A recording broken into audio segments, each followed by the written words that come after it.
ROI Hunters.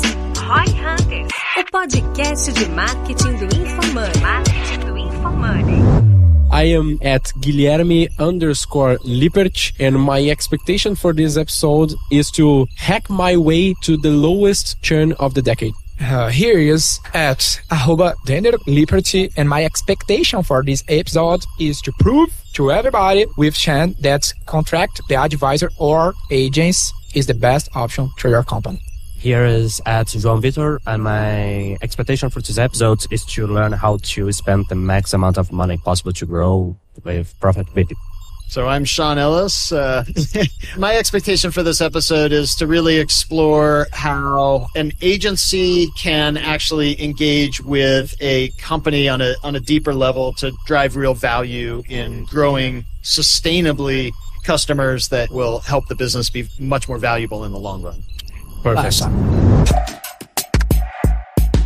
Bom, sejam muito bem-vindos a mais um ROI Hunters. Porém, se você está ouvindo esse episódio no Spotify, saiba que ele será em inglês. Lembra quando seu pai, sua mãe, alguém da sua família, a pessoa que te criou, falava que você tinha que saber inglês? É por isso aqui. Porque hoje o episódio é em inglês, então se você não fala inglês e precisa de legendas, vai no YouTube. O YouTube tá lá, legendadinho, bonitinho. E a partir de agora, nós vamos mudar pro inglês. E boa sorte pra você que manja ou não no inglês. É isso. Quem criticar o nosso inglês vai ser banido do podcast. Então...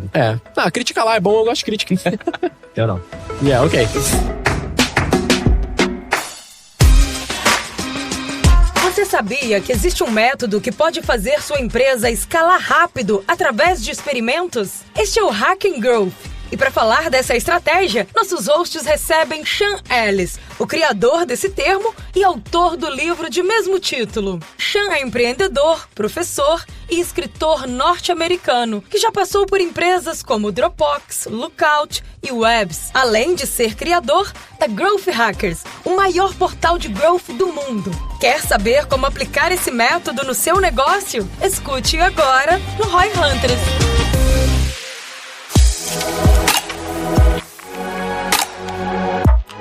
Sean Ellis with us in English. Let's switch the language and start it hot. Good. So, a little hot, not hot, as hot as possible, but warming up. Let's start to... First of all, Bill, welcome to the ROI Hunters podcast, the biggest and the best podcast about growth in Brazil.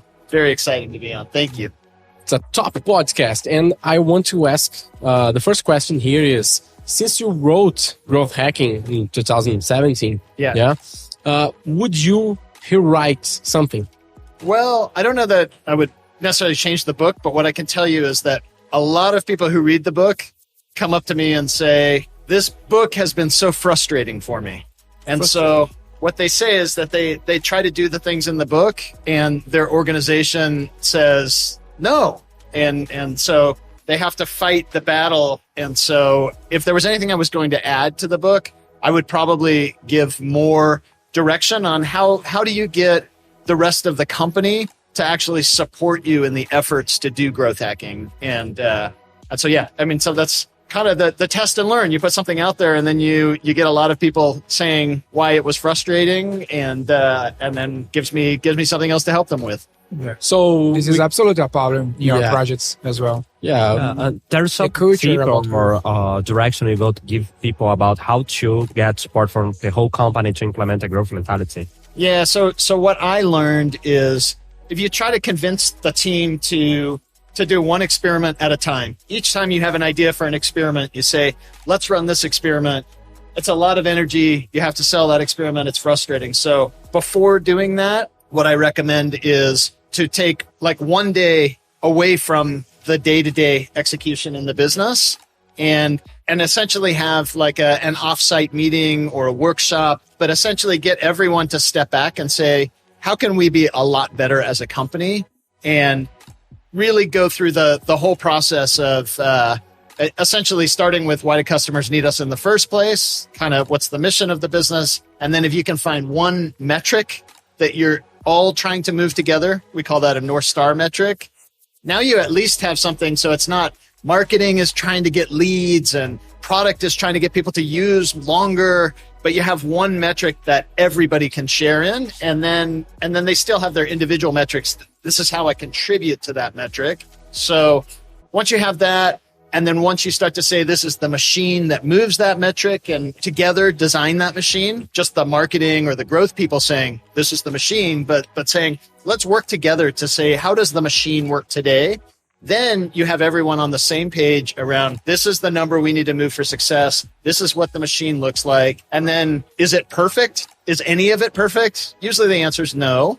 And then you can introduce the testing process for driving improvement on the machine.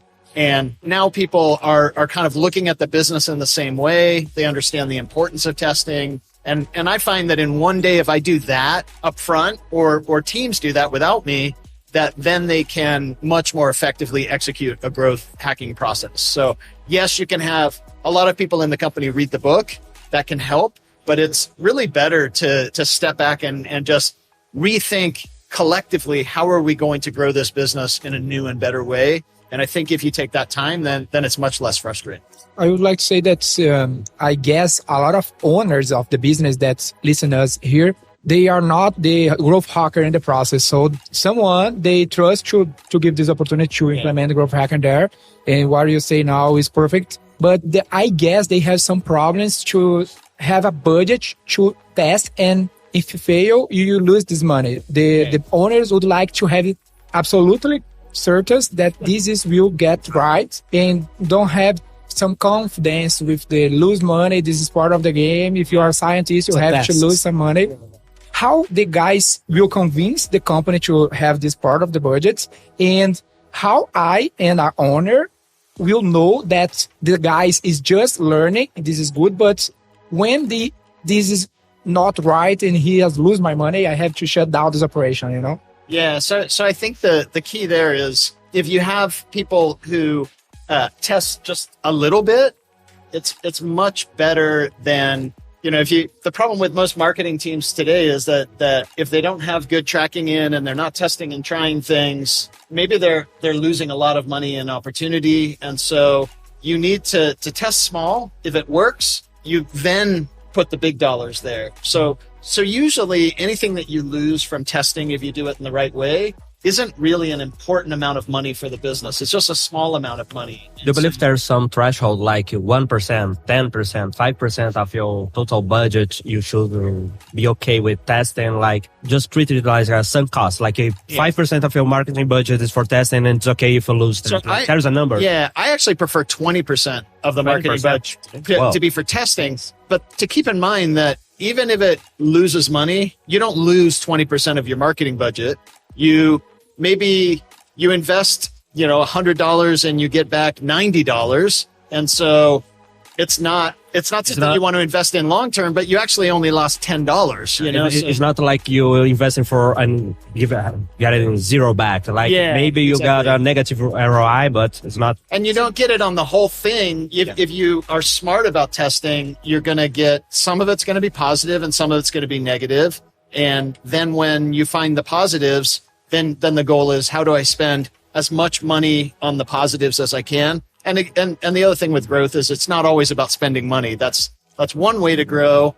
But, sometimes figuring out programs to get existing customers to bring in new customers, or even like search engine optimization so that you set your pages up in the right way and the search engines find you, automatically. They want to find the right content that people are looking for. So paid is just part of the mix. But I think for paid to have 20% every month that's testing, that's how you end up figuring out how can you actually spend a lot more money with a very fast payback on investment. So that's the other piece that I think a lot of people get wrong, is that it's not just, did I get the money back or not? Was it positive ROI? So ROI is a good thing, but it's how fast did I get that money back? And so when I'm investing, I'm trying to think about what is my payback window? And if I'm saying I'm going to spend as much money as I can with a 3-month payback window, that's going to constrain where you can spend money effectively compared to if you say with a 1-year payback window. And it really depends on the business. Like if they have a lot of cash on hand, you can have a longer payback window. But if you're really tight on money and it's uncertain financial times, maybe you want to have a faster payback window. And so when I was at LogMeIn, our payback window was about 3 months. So every month we spent $1 million. 3 months later, we had $1 million back. By the fourth month, it was profit, everything afterwards. So, yeah. What you say now about this payback window is perfect. It's so much important. But sometimes I saw that when the guy started the process of growth in your company, they saw to the 3 months about payback window. This is the goal and the most part of the business that come to us here. After that, you learn something, but don't get the payback, and the guy give up about growth overall, and don't do more nothing. What do you say for these guys? First of all, for the people that are in the beginning of the process, they don't have nothing, and starting, I have to test this growth overall and have the payback in 3 months. If they don't come, I will give up. And when every dollar matters. Yeah. So I think the challenge is that, especially in the beginning, it might be that you actually don't have a viable business. And that's what happens in the beginning. So even before you worry about the channels, like, can I get a positive return on investment? Do people even care about the product I've created? Yeah. And so we call that product market fit. And so if you can't get people to use the product and continue to use the product, it's going to be very hard to spend effectively.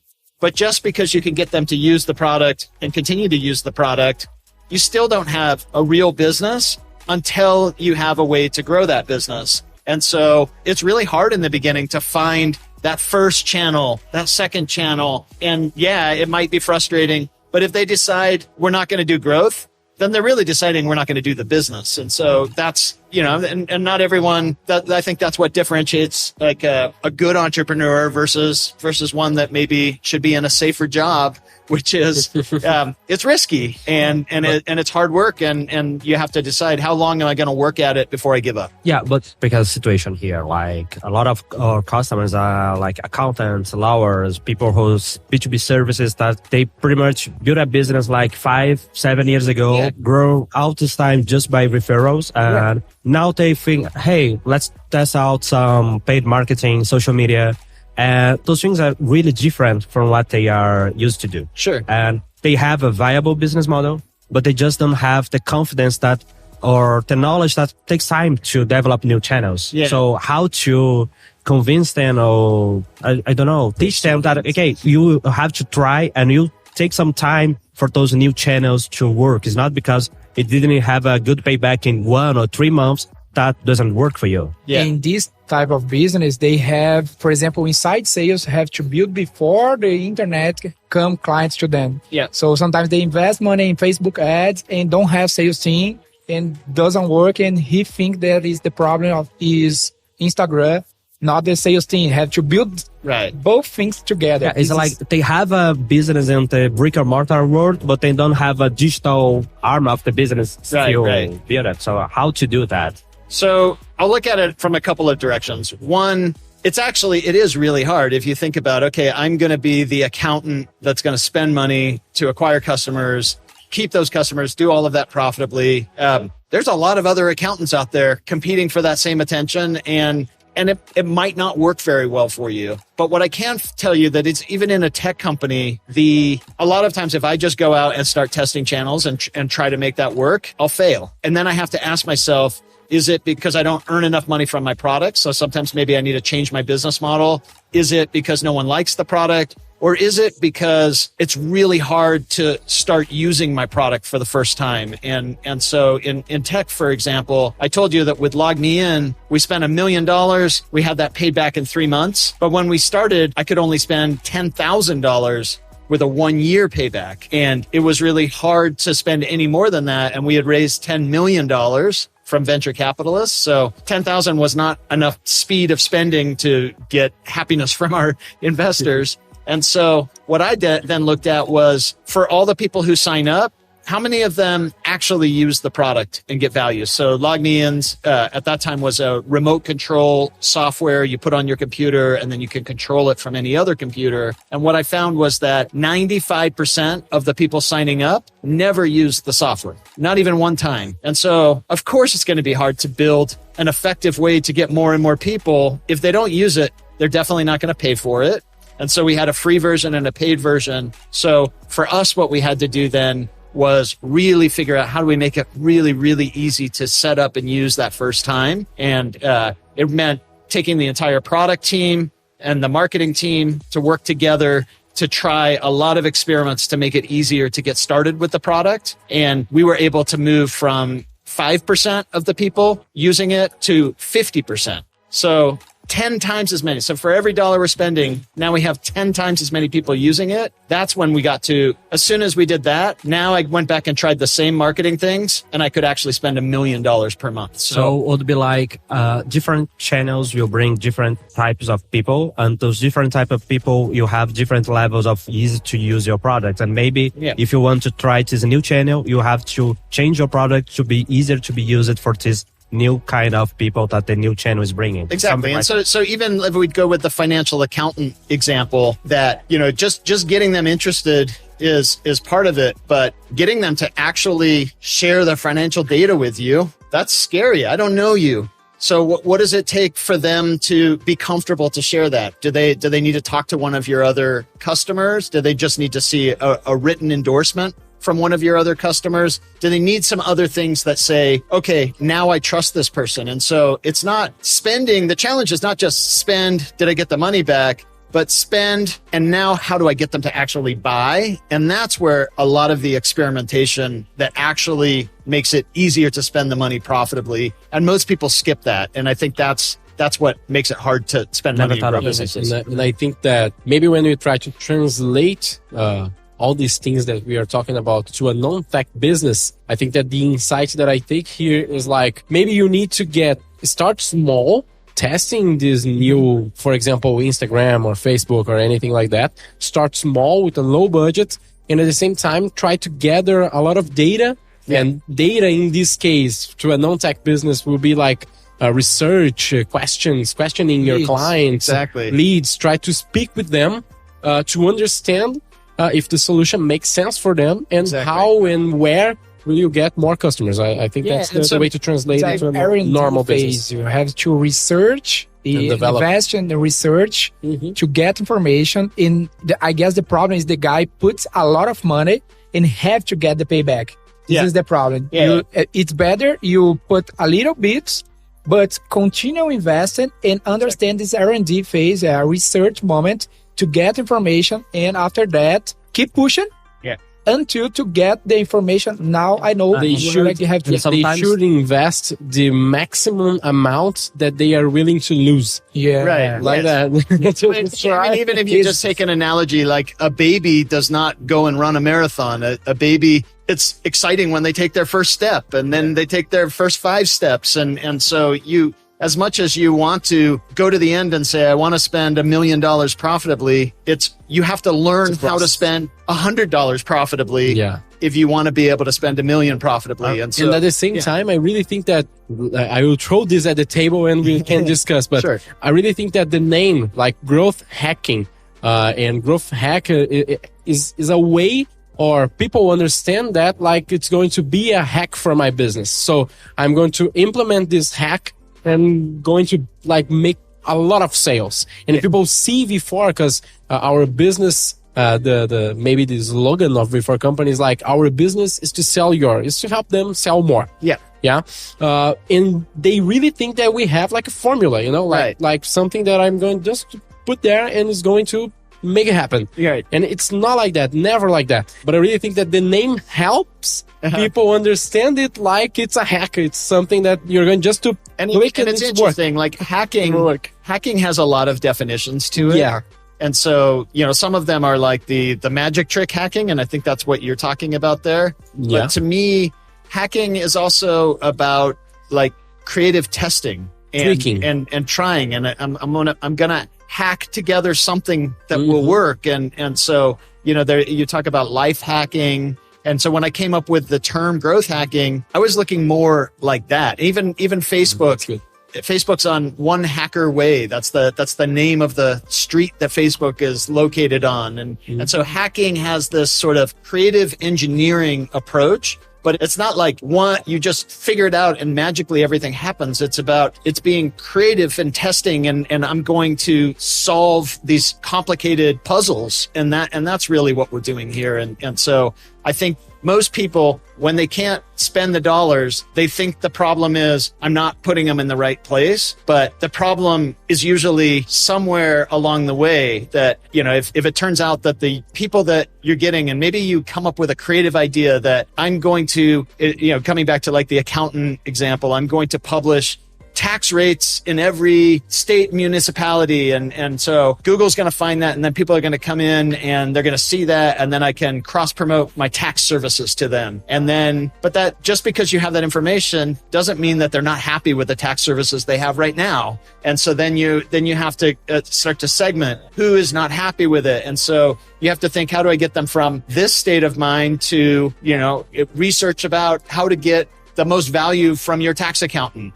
And as they take that next step, maybe you find that you uncover who's not happy and who is happy. And then you can start to offer your solution as a better alternative. And so it's thinking through every step of the journey from the customer perspective to first identify which customer really needs us. And then secondly, figure out how do I get that customer to recognize they need us and to get value from us in a way that they say, wow, this is amazing, before they give up and say, I guess I'm happy with what I have. And so all of that is very different than just, can I creatively spend $1 in Facebook? There's a lot that you have to get right to be able to do that. Perfect. I really think that in Brazil, we have to maybe translate growth hacking a little better. That's what I'm hoping that my book did to some degree. Yeah. Unfortunately, I've not been able to read the translation myself, so maybe they left that part out. We need to translate the Portuguese version to English again, just to check. I just keep going back and forth until it's completely wrong. Nice. So just to maybe keep going here. Sure. And start to entering the part where we are going to start to talk about strategies. So, for example, one of the questions that we wrote here was more to the other side of the hack, not the iteration or the correct side of the hacking, but something like, what can I do? What can people do? People that already have a business that they are testing things, testing channels. What can they do to sell more in this quarter? Yeah. Is there anything, something like the that? The most common low-hanging fruit. Yeah, something that they're probably messing up. And of course, that's every business is different. So it becomes very hard. So I think that really the question you're asking is, how do I get that creative big idea that for my unique situation is going to help me grow really fast? And that I think is two things. One, unfortunately, you do have to go through the iteration process. Okay. You need a lot of bad ideas to figure out the one good idea. But the shortcut there to find the good idea faster is spending more time with your customers. The more time you talk with your customers, the more time you survey your customers, the deeper you understand them, the more likely you're going to come up with actually that magic bullet that says, this is how we're going to grow this business. So when I was with Dropbox, for example, I very quickly learned that the users on Dropbox absolutely love Dropbox, and they tell their friends about it all the time. And so the big idea that really helped to grow Dropbox faster was, let's give them an incentive to bring in other people, and let's make that incentive free space on Dropbox. And so, I think it's starting with that realization that people already talk a lot about Dropbox. They have a lot of ways to share. And let's figure out a way to amplify that. And so when we introduced an incentive, we saw a very fast, significant acceleration in growth. And so I don't think, but I can tell you with Dropbox, I ran a survey to Dropbox users for my first 30 days there. It was not the same users each day, but I ran a different survey every single day to users. So what I learned today gave me 5 more questions. I ran another survey to a different 1,000 users. And then the next day I ran another survey to the next 1,000. So it's having that intense curiosity to truly understand how they interact with the product, what they need, what they do in the outside world that makes them need the product. And when you do that, that's when you get the big ideas that quickly accelerate growth. Survey with the clients should be a routine, not some specific thing. Yeah. But what's interesting is I didn't always think that way. So what I used to think, I even had an investor one time tell me, he used to always say to me, when was the last time you talked to a customer? And I would say, you know what? I don't really care what customers say. I care what customers do. And I'm always testing to get them to do better things. I thought, I'm young in my 20s, being a smart ass. And he said, okay, that's nice. I want you to talk to a customer every single day. And so, all right. So every day he kept telling me, when was the last time you talked? So of course, I want to say, talk to a customer 2 hours ago. So anytime he asked me, I wanted to be able to give him that answer. And what I found was I started running much better experiments when I talked to customers, because now it wasn't just random guessing, but I was truly understanding the customers in a way that led me to run experiments that could get a lot more of them to have a great experience with the product. I really think that people have the culture to try to see the customer as they don't really know what they want.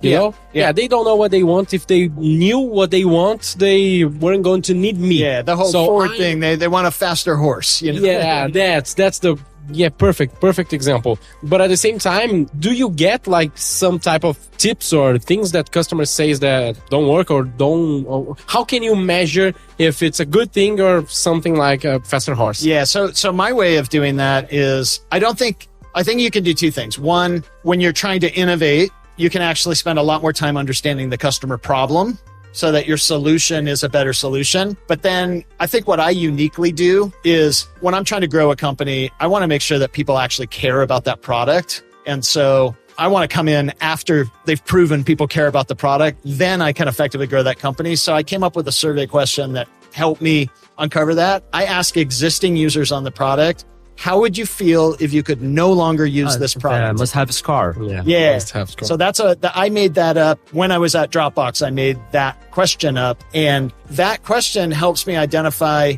users who say, I would be very disappointed without this product. And so now that tells me, okay, this is what success looks like. And I want to create 1 million more of these successes.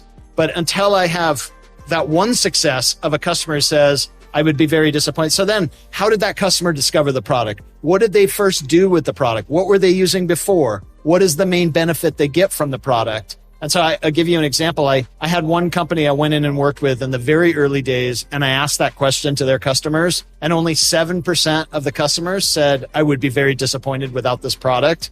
And I was committed to work with them for 6 months. And I was like, maybe I should have asked this question before I committed, but too late. So I'm going to make the best of the situation. We got the next group of customers to sign up. We're at 40%. And then 6 months later, it was at 60%. So it only took us 2 weeks to move from 7% to 40%. And we did that by truly understanding the 7%. How were they using the product? What is the benefit they were getting? Change the messaging to highlight that benefit. Now the next group of users came in to use the product with the right expectations about what the product was truly great at. But you just changed the message or you changed the product? I did two things. I changed the message first, and that created like a filter to bring in, maybe even my conversion rate might have even been a little bit lower. But now, correct expectation. I'm bringing the right customers in. But then the other thing that I did was we had like 4 or 5 different parts of the product. One was important to that benefit. So I hid the other 4. I said, okay, you come in, you're going to set up this part of the product first. And now we delivered on that benefit. So they had the right expectation and they very quickly said, wow, it really does do that. This is great. Then slowly we could introduce them to the other things the product did. But so it's very easy to change the messaging, and it's very easy to hide some of the stuff. And so that was how we were able to quickly, and that business went from me thinking they're going to go out of business soon to being $1 billion valuation in just a few years. Unbelievable.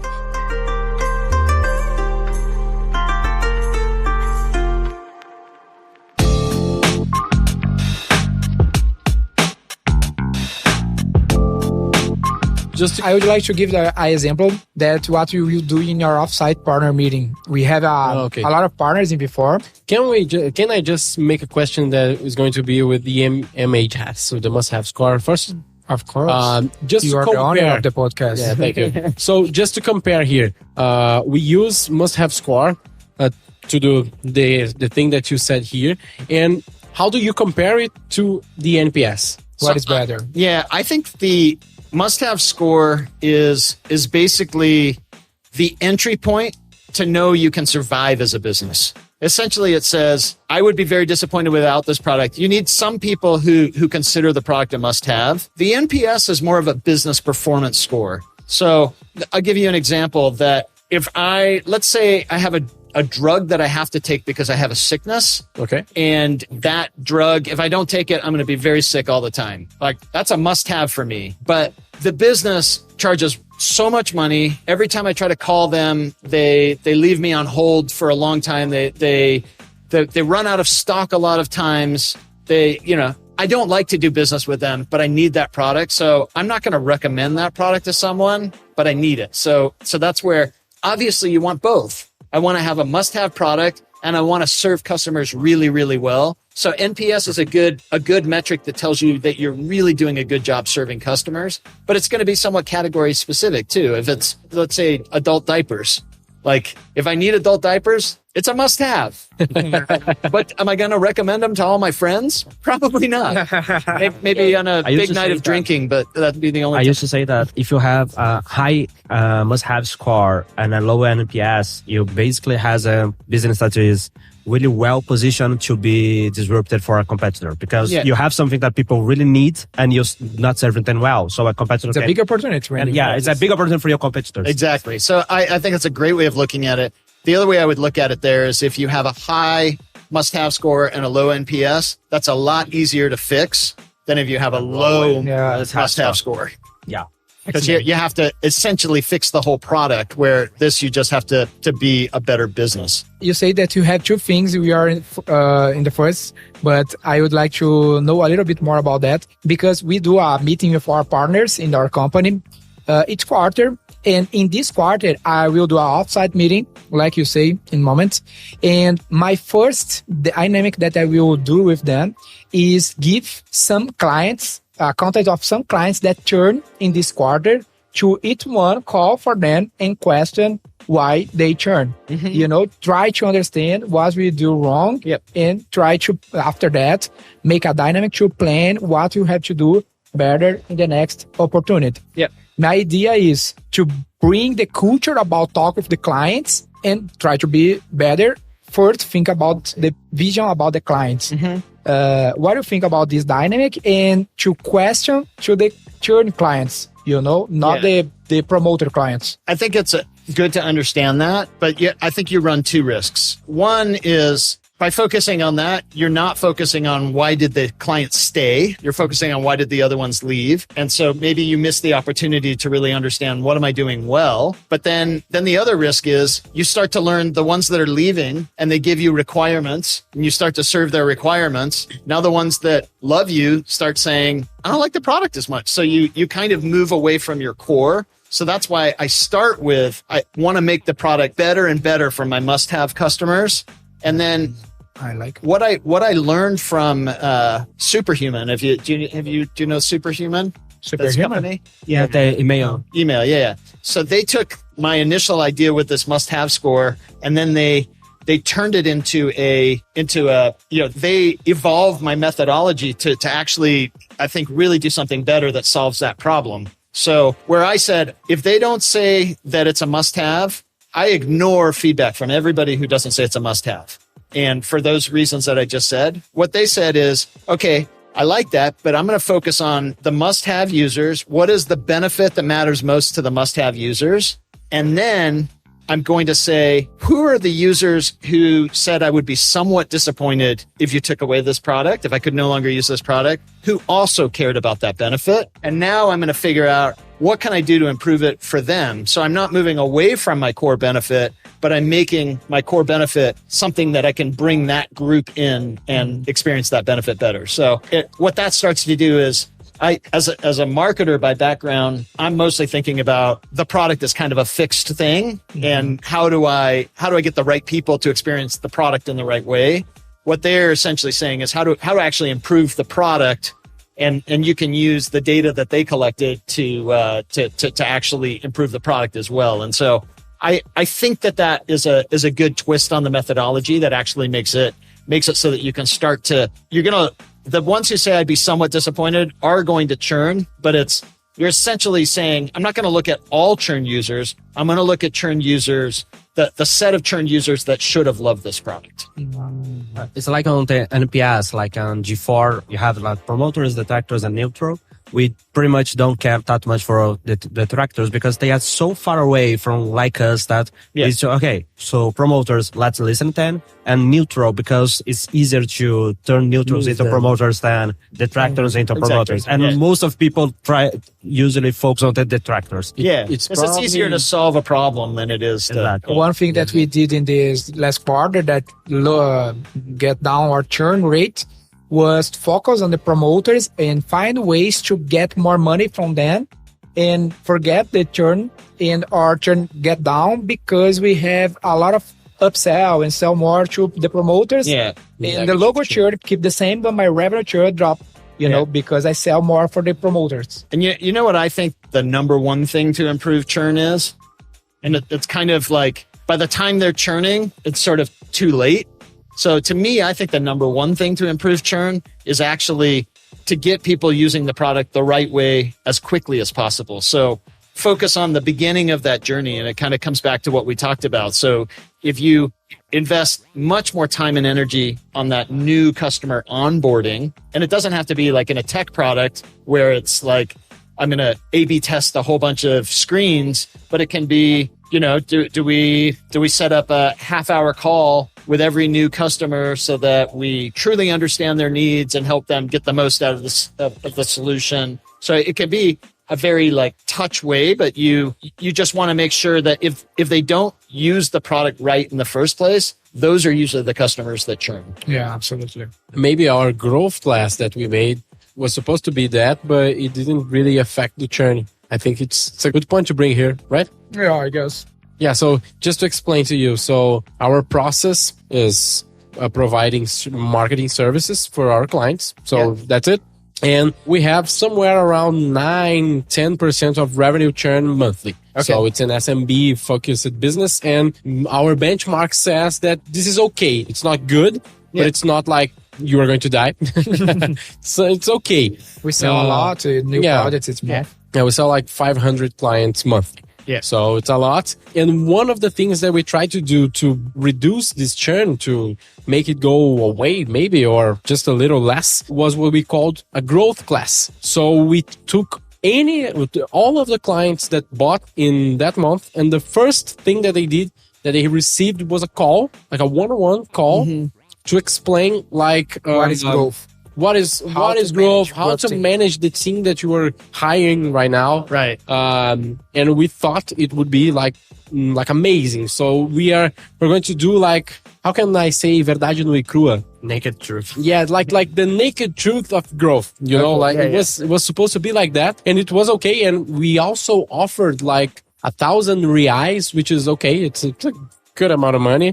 To the client give up. For them to give up. Yeah.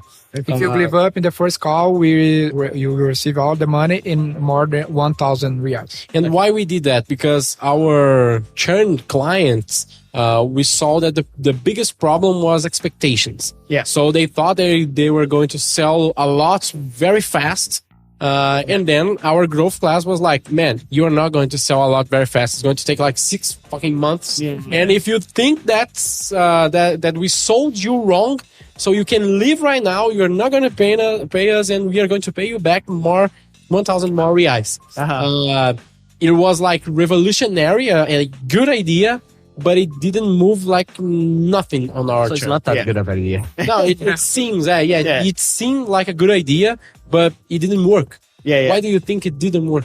I think there's a couple of things. And that kind of moves more toward consulting, and I can pay you. No, just kidding. I go through things where suddenly like business comes at me so fast that I don't I can't keep up with it. And then every once in a while, like business will stop for me and I can't understand why. And usually what happens is that I get too excited about my process and less excited about the results, or less focused on the results that they're going to get. And I agree, like there's a separate thing that you talked about, like the unrealistic expectations. That's a whole different thing. But like, I think sometimes when you actually take down the process people say that sounds easy. I'm going to do it myself. And so that would be my guess of like opening up too much and sharing like these things that they're like, I thought I was hiring someone who had this like magic powers, but we can do that. And so that would be kind of like what my fear is. So Okay. sometimes like if I'm writing a proposal and I tell them I'm exactly everything I'm going to do, they look and they say, wait, those things don't take that long. That's so expensive. Where if instead I say, I'm going to increase your conversion rate. I believe I can increase your conversion rate from here to here. And that's going to add $1 million in value to your revenue every month. And there's a number of things that I'm going to do that includes some surveying and some testing. And, we're going to look at your metrics and but it's not too specific. It's just like, it's a mix of things. Then they get excited about it. But if I say I'm going to do 19 surveys, I'm going to do this, like the more I get exact on it, it just feels like they're overpaying for it. So I'm not saying that that's what happened with you, but it could be that sometimes when you take a little bit of the mystery out of it, they don't feel like it's so important to be able to keep working with you on it. It's a good insight. People didn't really took the 1,000 reais and gave up. It was like 3 clients, and we did like maybe I think 300, 400 clients in this case with the growth class. But in the end, like 3, 4, 6 months after they had the growth class, they had the same issue in the end. So they still retention was the same. Yeah, retention was the same. Went through the growth class. And retention was the same. Okay, but that's just the number. Yeah. But the reason that they churned was the same reason. Which was like the higher expectations. Yeah. Even when I told them it was not going to happen like that. Yeah. So this was weird, but I don't really think that we need to go a little deeper on that. But the only thing that I will say is that, like, to me, it's always a red flag when business is too easy for me. Like when somebody says, we want to work with you tomorrow. And I say, but let me show you what I mean. No, I believe it. Just come in. Like something must be bad there. Like they're desperate. Let me take a little bit of time to make sure I want to work with them if they're so desperate to have me. Maybe they are the wrong client. Yeah. So sometimes the unrealistic expectations also goes with like other more deeply rooted problems in the business. Yeah, I got it. Okay, let's continue then. I thought that you had some questions. So if you keep this topic, the podcast will end. No. But I really think that we can talk a little more about this issue. When we are doing growth in any type of company, we face the problem of scale. So, for example, we have like 80 salesmen, I guess, a sales team of 80 plus people, and we are investing more than $1 million reais in this case monthly. And it always becomes harder to scale. Yeah. What are your tips to prevent the downgrades of the conversion rates and the upside of costs and this type of thing? That was actually the topic of my presentation yesterday. Was really around, when I started the whole idea of growth hacking, it was really an early stage startup thing where it was mostly like one growth hacker figuring out a lot of this stuff. And, but eventually if it works, then you need to do it at scale. And then at the same time, if it works, then the big guys start saying, why aren't we doing that? And so everything has moved in the direction of scale. So I think 2 things that we've kind of covered a little bit already. One is you need to move from kind of a growth process executed by like one person or even a small team to really aligning the entire company around growth so that everyone's executing on the same machine. So it's all that stuff where I said, like, do that upfront work to get everyone on the same page around what is the key metric we're moving that's focused on how customers get value from our service. What are all of the ways of improving that metric? So one of them, bring more customers in the door. Another one of them, get those customers to use the product right. So that would be the activation step. And we've talked a lot about that. Another one might be get existing customers to use more often. That'd be engagement.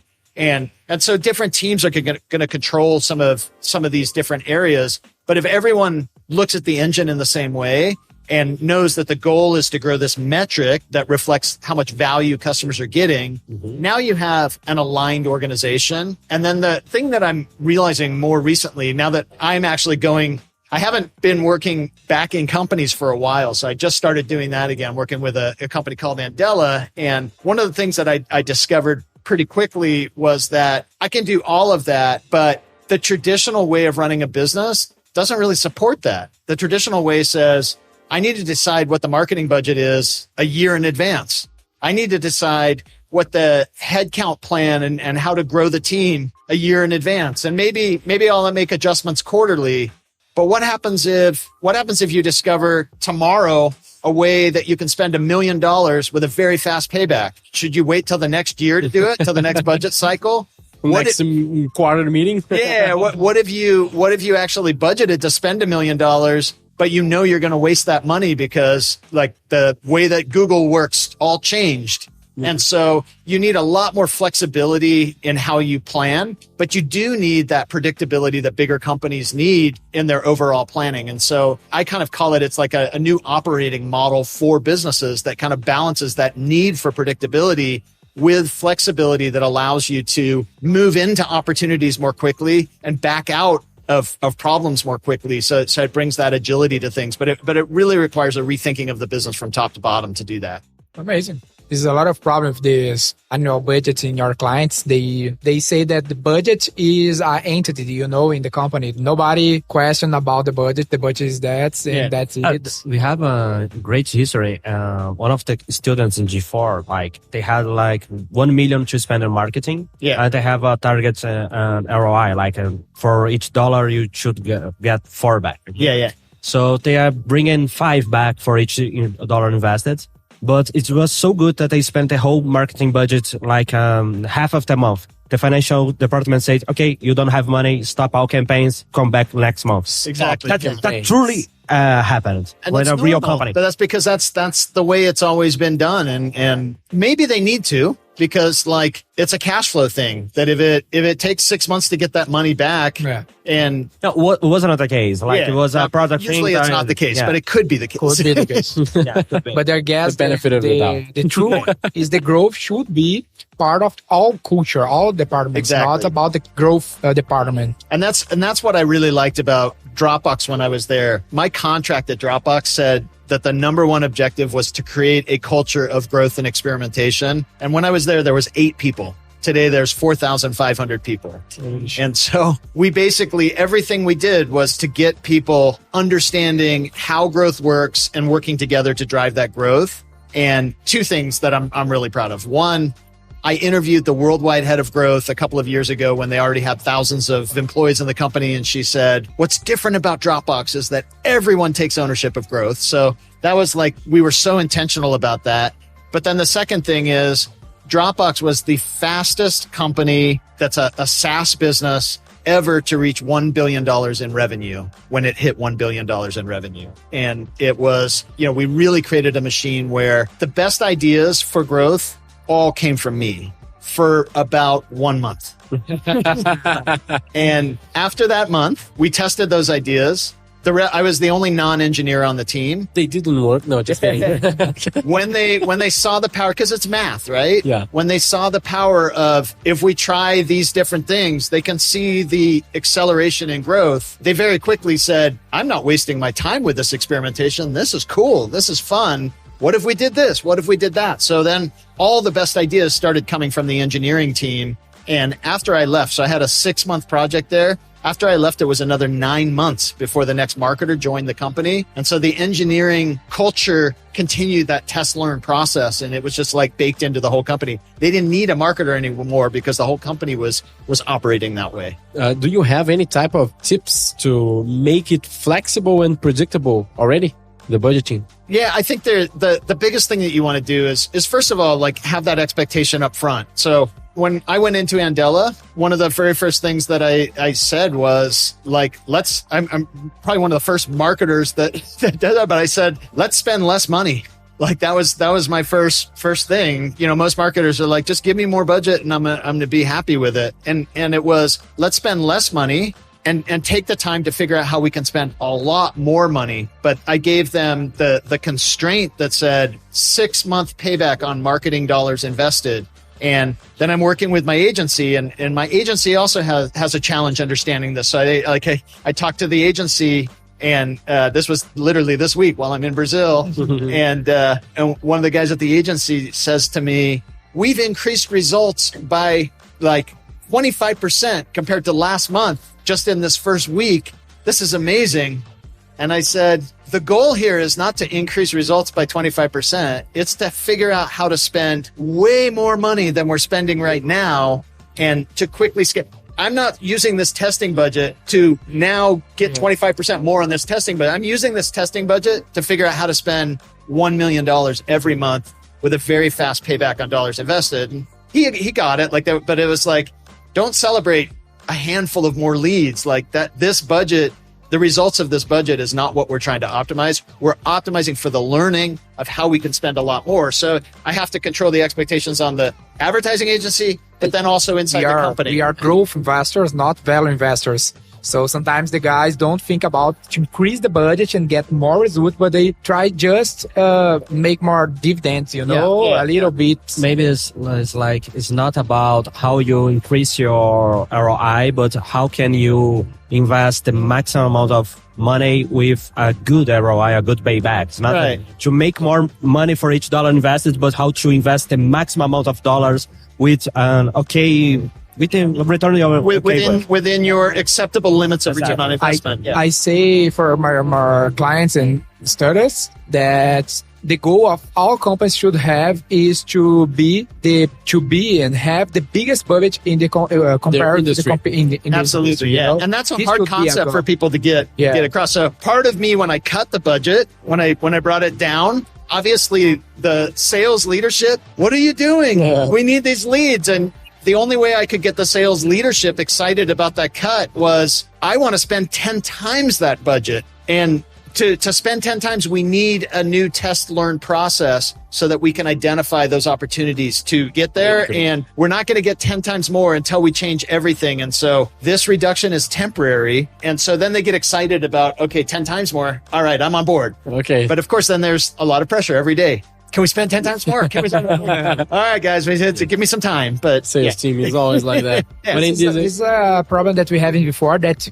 most part of the time of the company, we increase the budget each month, Each month we increase the budget. But I guess now that we have a lot of budgets, it's hard to get this increase of the budget in the right place, And we have think about to change to increase just one time per quarter to give some time to the guys get correct where to put the money, Exactly. It's time. And it's the same thing too. I interviewed on my podcast, Wise, used to be TransferWise. Now it's Wise. Yeah. Perfect. So their head of growth, he said that basically how they optimize their growth is on NPS. And so everything they do, they measure the impact on improvement on NPS.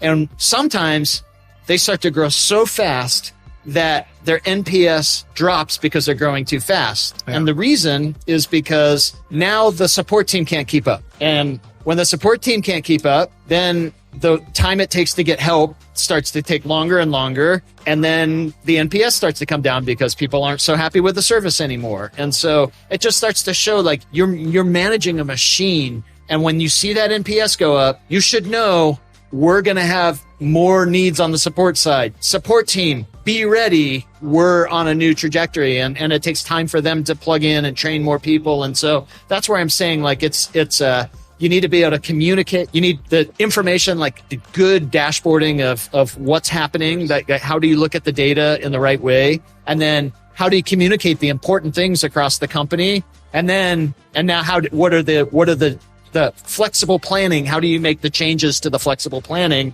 to adjust to the new reality? Yeah, what you say now come to my mind some problems that all the companies that you have contact have. That is the problem with the growth and marketing team, with the engineer and the product team, the communication. And sometimes we believe that the churn problem will be fixed with the change in the product, and we need the engineer team and the customer support team. But sometimes look that this is not so fast as I can, as a marketeer, that I can do something so fast. The guys there's a other velocity, How they can organize better the engineer team with the marketing team Right. And so again, that comes back to Because a lot of time the product change everything. If you change something, the product. Exactly. But so that's why it comes back to that first meeting that I said, like, step back in that first meeting, and hopefully you have a mission that gets everyone excited in the business. So like with Andela, we have this mission of, there's talent is equally distributed around the world. And if we can,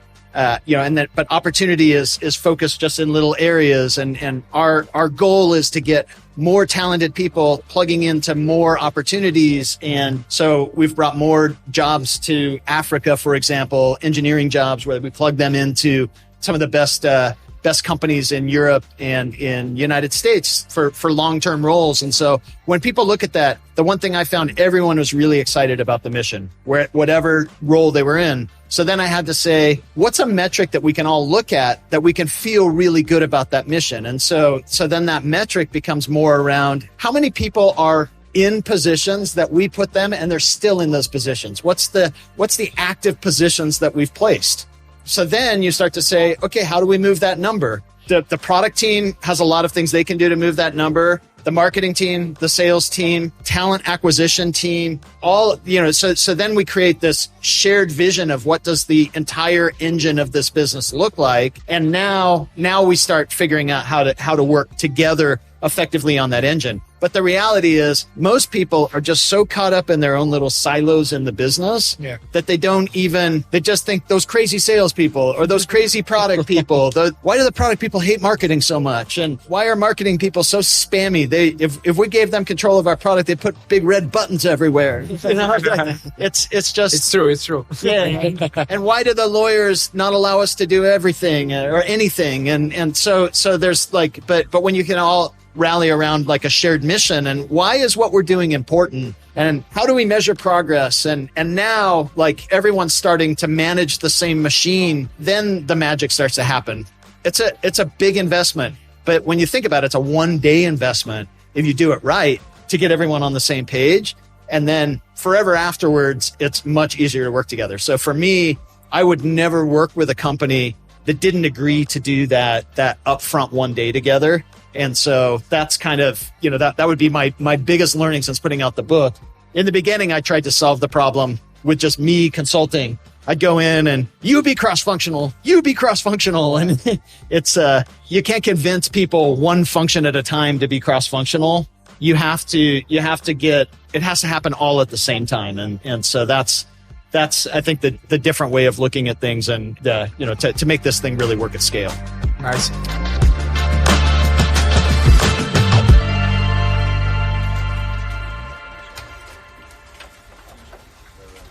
So, then the title. Yeah.